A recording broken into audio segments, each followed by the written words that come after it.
அன்பான மாதா தொலைக்காட்சி நேயர்களுக்கு வணக்கம். வணக்கம். இன்றைய நிகழ்ச்சியில நம்ம கிட்னி ப்ராப்ளம் பத்தி பார்க்கலாம். பொதுவா கிட்னி ப்ராப்ளம் ஏன் வருது அப்படிங்கிறத முதல்ல பேசலாம். ஸ்டெப் ஸ்டெப்பா போலாம். இப்போ டயபெட்டிக் அன்கண்ட்ரோல் ம். நல்லா பார்க்கலாம். அதிக ரத்த அழுத்தம், ஹைப்பர் டென்ஷன், பிபி அதிகம்னால சரிவர உணவு முறை, சரிவர ட்ரீட்மெண்ட் இல்ல, மெடிசன் இல்லங்கிற கண்டிஷன்ல முன்னாடி எல்லாம் வயதானவங்களுக்கு தான் கிட்னி ப்ராப்ளம் வந்துட்டு இருந்துச்சு. ம். இப்போ யங்ஸ்டருக்கே வர ஆரம்பிச்சிருச்சு.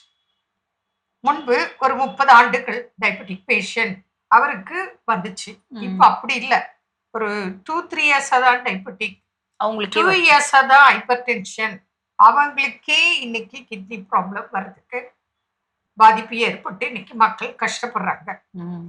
இன்னும் சில காரணங்கள் பார்க்கும்போது இந்த வலி நிவாரண மாத்திரைகள், ஆமா. இப்போ வயிற்று வலியா இருக்கலாம், மூட்டு வலியா இருக்கலாம், தலைவலியா இருக்கலாம். ம். இவங்களா பெயின் கில்லர்ஸ் அடிக்கடி டாக்டர் நாலேஜ் இல்லாம இவங்களா அடிக்கடி பயன்படுத்துறதின் சைடு எஃபெக்ட் கிட்னி ப்ராப்ளம் வரலாம்.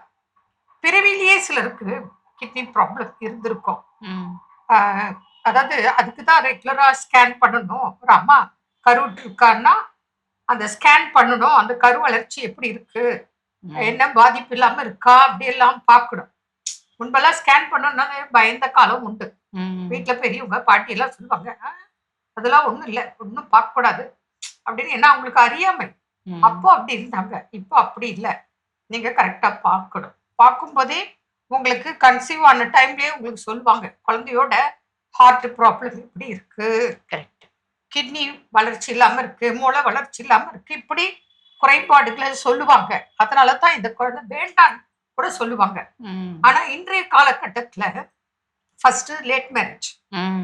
அப்புறம் கன்சீவ் ஆகுறதுக்கே ஏகப்பட்ட பிரச்சனை. பிரச்சனை. மேல் அண்ட் ஃபீமேல் இன்ஃபெர்டிலிட்டில பிரச்சனை. ம். இதுல ரொம்ப ட்ரீட்மெண்ட் எடுத்து கன்சீவ் ஆயிருக்கும். ம். அப்ப பாத்தீங்கன்னா உங்களுக்கு ஹார்ட் பீட் ப்ராப்ளம். ம். உடனே இந்த குழந்தை சிதைவு ஏற்படுத்தணும், ம். கருச்சிதைவு பண்ணணும் சொல்லியிருப்பாங்க, சொல்லுவாங்க. ம். சிலர் பண்ணிடுவாங்க. ம். 2, 3 குழந்தைகள் கூட அப்படி அடுத்தடுத்து கன்சீவ் ஆகும்போது கூட ஏற்படும். ஏற்படும். அதே போலதான் கிட்னி ப்ராப்ளம்.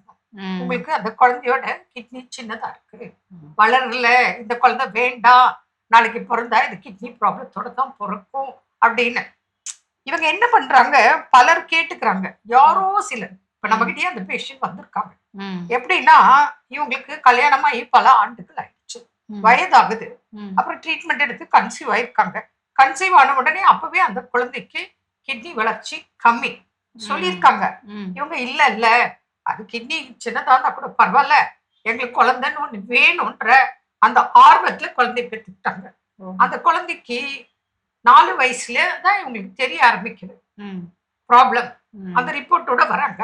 பார்க்கும்போது இதுக்கு பிறவிலேயே அந்த கிட்னி சைஸ் சின்னது. ம். அதை நாங்க சொல்றோம், ஏமா ஸ்கேன் பண்ணீங்களா சொன்னாங்களான்னா, அப்ப சொல்றாங்க, ஆமா நாங்க டாக்டர் கிட்ட போனோம், சொன்னாங்க இது கரு சிதைவு பண்ணிடுக்குன்னு சொன்னாங்க. ம். எங்களுக்கு குழந்தை இல்லாதனால எங்களுக்கு இருக்கட்டும்னு நாங்க பார்த்தோம். ஆனா இப்பதான் இதனோட பாதிப்பு எந்த அளவுக்கு இருக்கு அப்படிங்கறத நாங்க உணர்றோம் அப்படின்னு சொல்றாங்க. அதனால டாக்டர் சொல்றத தயவு செய்து கேளுங்க. இந்த டாக்டர் கிட்ட டவுட் இருந்தா இன்னொரு டாக்டர் கிட்ட கூட நீங்க வெரிஃபை ஒப்பீனியன் பண்ணலாம், தப்பு வாங்கிக்கலாம். இல்ல. ம். போய் செக் பண்ணலாம். ம். 2, 3 இடத்துல செக் பண்ணி பார்த்துட்டு எல்லாரும் ஒரே மாதிரி சொன்னாங்கன்னா அவங்க என்ன சொல்றாங்களோ அதை செய்யுங்க. இந்த மாதிரி காரணங்களாலயும் இன்னைக்கு கிட்னி ப்ராப்ளம் வருது. வருது. ம். அப்போ டயபெட்டிக்னால 50, 60 ஆண்டுகள் கூட வாழ முடியும். ம். கிட்னி ப்ராப்ளத்தினால உங்களால அத்தனை ஆண்டுகள் வாழ முடியாது. ம். வெரி ரேர் கேஸ் டயாலிசிஸ் இல்லாம இருக்கிறது. பாத்தீங்கன்னா நீங்க கவனிக்காம விட்டதின் விளைவு உங்களுக்கு கிட்னி ப்ராப்ளம். கிட்னி ப்ராப்ளம்னா என்ன சொன்னாங்க, ஏமா இவ்வளவு இருக்கு என்னப்பான்னு கேட்டா, ஆமா உங்களுக்கு கிட்னி ப்ராப்ளம்னு சொன்னாங்க, கொஞ்சம் உப்பு மாத்திரம் கம்மி பண்ணிக்கன்னு சொன்னாங்க, வேற டயட் எதுவும் சொல்றது இல்ல. சொல்லலன்னு ம். சொல்றாங்க. ம். அப்ப நீங்கெல்லாம் கேட்கணும், பிபிக்கே நீங்க டயட் ஃபாலோ பண்ணாதவங்க கிட்னிக்கு உப்பு குறையுன்னா ஆமா குறைச்சிதான் சாப்பிட்றேன்னு வீட்டுல சமைக்கிற நார்மல் சாப்பாடை சாப்பிட்றேன்னு சொல்றீங்க.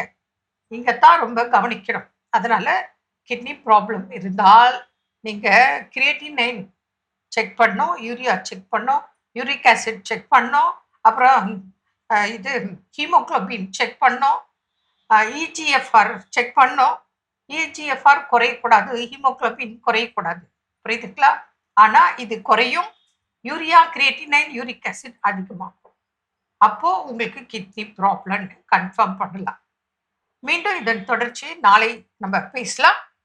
மீண்டும் நாளை சந்திப்போம். நன்றி. அன்னை மரியே வாழ்க.